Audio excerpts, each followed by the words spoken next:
Breaking news చూస్తున్నాం. IT రంగంలో ప్రపంచ స్థాయి కంపెనీ కాగ్నిజెంట్ తెలంగాణలో భారీ విస్తరణ ప్రణాళికతో ముందుకు వచ్చింది. హైదరాబాద్ లో దాదాపు 15,000 మంది ఉద్యోగ అవకాశం కొత్తగా కల్పించేలా కొత్త సెంటర్ నెలకొల్పనున్నట్లు ప్రకటించింది. 21,000 మంది ఉద్యోగులు ఉండేలా 10 లక్షల చదరపు అడుగుల స్థలంలో ఈ సెంటర్ ను ఏర్పాటు చేయబోతున్నారు.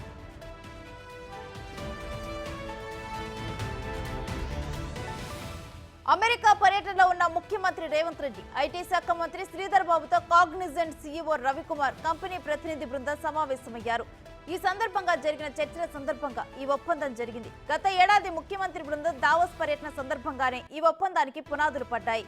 సాంకేతికత, కొత్త ఆవిష్కరణలు, అభివృద్ధి కేంద్రంగా హైదరాబాద్ అందరి దృష్టిని ఆకర్షిస్తోంది. అందులో భాగంగానే కాగ్నిజెంట్ కంపెనీ హైదరాబాద్ లో తమ కంపెనీ విస్తరణకు మొగ్గు చూపింది.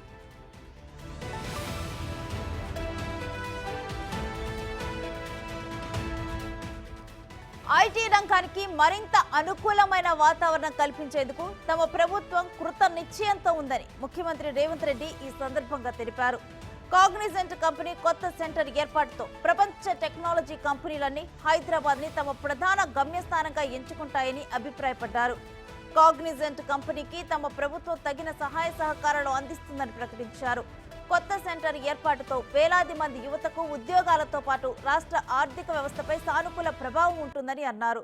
హైదరాబాద్ తో పాటు తెలంగాణ నుండి ఇతర టైర్ 2 నగరాల్లో కూడా ఐటీ సేవలను విస్తరించాలని ముఖ్యమంత్రి చేసిన సూచనలకు కంపెనీ ప్రతినిధులు సానుకూలంగా స్పందించారు.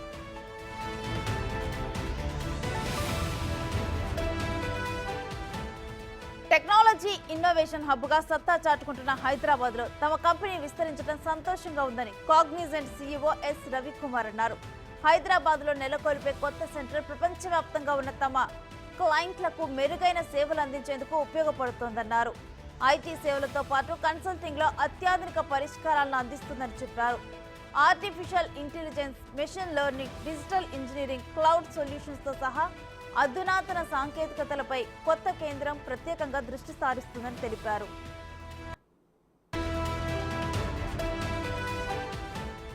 ఇప్పటికే ప్రముఖ టెక్ కంపెనీలన్నీ హైదరాబాద్ వైపు చూస్తున్నాయని, ఇక్కడ కొత్త కేంద్రాన్ని స్థాపించాలనే కాగ్నిజెంట్ నిర్ణయం హైదరాబాద్ వృద్ధికి దోహదపడుతుందని ఐటీ శాఖ మంత్రి శ్రీధర్ బాబు అభిప్రాయపడ్డారు.